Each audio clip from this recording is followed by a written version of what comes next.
ವೀಕ್ಷಕರೇ, ನಮ್ಮ ಚಳ್ಳಕೆರೆ ಟಿವಿಗೆ ಸ್ವಾಗತ. ಇಂದಿನ ಪ್ರಮುಖ ಸುದ್ದಿ.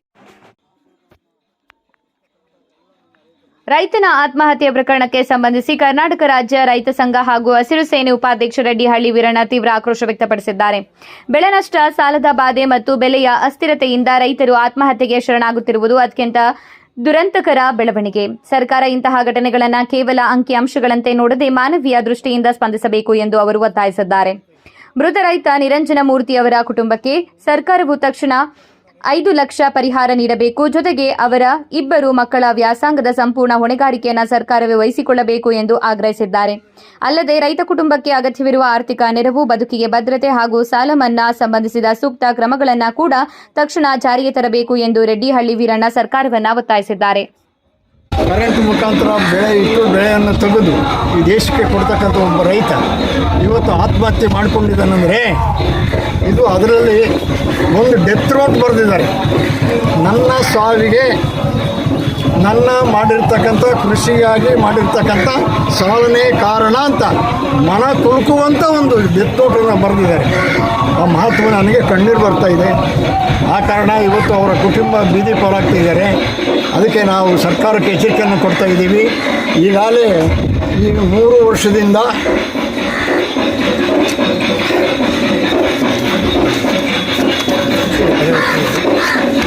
ವರ್ಷದೊಳಗೆ 2846 ರೈತರು ಆತ್ಮಹತ್ಯೆಗಳು ಮಾಡ್ಕೊಂಡಿದ್ದಾರೆ ನಮ್ಮ ರಾಜ್ಯದಲ್ಲಿ.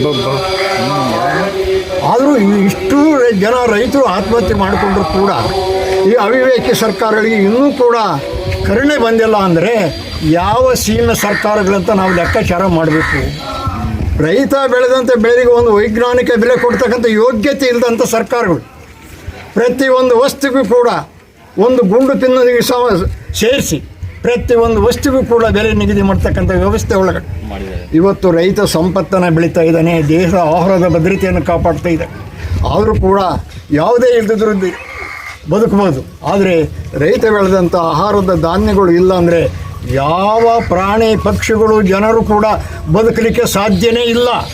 ಇಂಥ ವ್ಯವಸ್ಥೆ ಒಳಗಡೆ ಅವಿವೇಕಿ ಸರ್ಕಾರಗಳು ರೈತರ ಆತ್ಮಹತ್ಯೆ ಒಂದು ಪರಿಹಾರ ಹುಡುಕಿಲ್ಲ ಅಂದರೆ ಏನು ಸರ್ಕಾರಗಳಿವು? ನಾವು ಸರ್ಕಾರಕ್ಕೆ, ಭಾರತ ಸರ್ಕಾರಕ್ಕೆ ನಾವು ಚಳುವಳಿ, ಡೆಲ್ಲಿ ಒಳಗೂ ಕೂಡ ಚಳುವಳಿ ಹೋರಾಟಗಳನ್ನು ಮಾಡಿ ಇದಕ್ಕೆ ಪರಿಹಾರ, ರೈತರ ಆತ್ಮಹತ್ಯೆಗಳಿಗೆ ಸರಿಯಾದ ಪರಿಹಾರ ಹುಡುಕಲೇಬೇಕಂತ ಒತ್ತಾಯ ಮಾಡಿ ಭಾರತ ಸರ್ಕಾರಕ್ಕೆ ವರದಿಯನ್ನು ಕೊಟ್ಟಾಗ ಅವರು ಒಂದು ಸ್ವಾಮಿನಾಥನ್ ವರದಿಯನ್ನು ಜಾರಿ ಮಾಡಿ, ಸ್ವಾಮಿನಾಥನ್ ವರದಿಯನ್ನು MSP ಜಾರಿ ಆದರೆ ಮಾತ್ರ ರೈತರಿಗೆ ಆತ್ಮಹತ್ಯೆ ನಿಲ್ಲಿಸಲಿಕ್ಕೆ ಕಾರಣ ಆಗ್ತದೆ.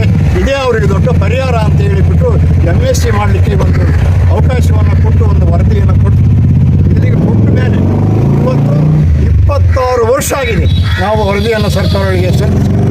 ಆ ವರದಿ ಬಂದರೆ ಮಾತ್ರ ರೈತರಿಗೆ ಉಳಿಗಾಲಾಗುತ್ತದೆ, ಇಲ್ಲಾಂದ್ರೆ ಉಳಿಗಾಲಾಗಲ್ಲ.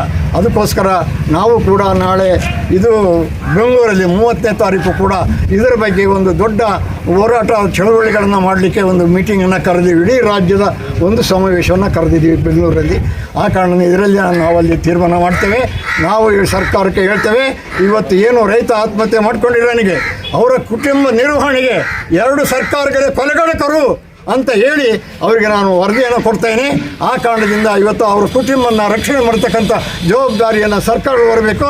ಈಗ ತಕ್ಷಣ ಅವರಿಗೆ 25 ಲಕ್ಷ ರೂಪಾಯಿ ಪರಿಹಾರವನ್ನು ಕೊಡಲಿಕ್ಕೆ ವ್ಯವಸ್ಥೆ ಮಾಡಬೇಕು ಅಂತೇಳಿ ನಾನು ಸರ್ಕಾರಕ್ಕೆ ವರದಿಯನ್ನು ಕೊಡ್ತೇನೆ. ಆ ಕಾರಣದಿಂದ ತಾವು ಯಾರೂ ರೈತರು ನಾನು ಕೈ ಮುಗಿದು ಮಾಡಿ ಬೇಡ್ಕೊಳ್ತೇನೆ, ಯಾರೂ ಇಂಥ ಅವಶ್ಯಕತೆಗೆ ಹೋಗಬೇಡಿ. ನಿಮ್ಮ ಉಳಿಸಿಕೆ ಸರ್ಕಾರ ಐತೆ. ಯಾಕೆಂದರೆ ನಮ್ಮ ನಿರಂಜನ ಇವತ್ತು ಸಾಲ ಮಾಡಿದ ಒಂದು ಕಿರುಕುಳಕ್ಕೆ ಸಹಿಸಲಾರದು, ತಡ್ಕೊಳ್ಳಲಾರದೆ ಇವತ್ತು ಆತ್ಮಹತ್ಯೆ ಮಾಡಿಕೊಟ್ಟಿದ್ದಾನೆ. ಇನ್ನೂ ಅವನು ಮುಂದೆ ಭಾಳಷ್ಟು ಬೆಳೆಯೋದಿತ್ತು. ಅವನ ಮಕ್ಕಳ ಅಭ್ಯಾಸ, ವಿದ್ಯಾಭ್ಯಾಸ ಮತ್ತು ಎಲ್ಲದನ್ನು ನೋಡ್ತಕ್ಕಂಥ ಜವಾಬ್ದಾರಿ ಅವನ ಮೇಲೆ ಇರೋದರಿಂದ ಅವನು ಇವತ್ತು ನಮ್ಮ ಬಿಟ್ಟು ಅಗಲಿದ್ದಾನೆ. ಆ ಕಾರಣದಿಂದ ಯಾವ ರೀತಿ ಯಾರು ತಾವು ದಯಮಾಡಿ ಮಾಡ್ಕೋಬೇಡ್ರಿ. ನಾವು ಸರ್ಕಾರಕ್ಕೆ ಸಾಲ ನಂದಲ್ಲ, ಸಾಲಗಾರ ನಾನಲ್ಲ, ಸಾಲ ರೈತರದಲ್ಲ, ಇದು ಸರ್ಕಾರದ ಸಾಲ.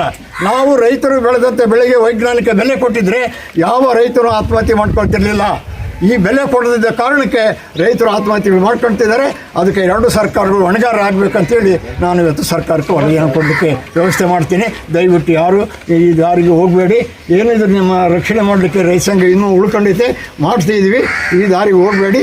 ಮುಂದೆ ನಿಮ್ಗೆ ಏನೇ ಕಷ್ಟ, ಯಾರೇ ಸಾಲಗಾರರು ಬಂದರೂ ನಮ್ಮ ರೈತ ಸಂಘಕ್ಕೆ ಬರ್ರಿ. ನಾವು ಅಲ್ಲಿ ಏನೇ ಬೇಕಾದ್ರೂ ಪರಿಹಾರವನ್ನು ಹುಡುಕಿ ಈ ವ್ಯವಸ್ಥೆ ಒಳಗೆ ಹೋಗದಂತೆ ಮಾಡಲಿಕ್ಕೆ ವ್ಯವಸ್ಥೆ ಮಾಡ್ತಿದ್ದೆ ಅಂತೇಳಿ ಎಲ್ಲರಿಗೂ ಹೇಳಿ ನಾನು ಎರಡು ಮಾತನ್ನು ಮುಗಿಸ್ತೀನಿ.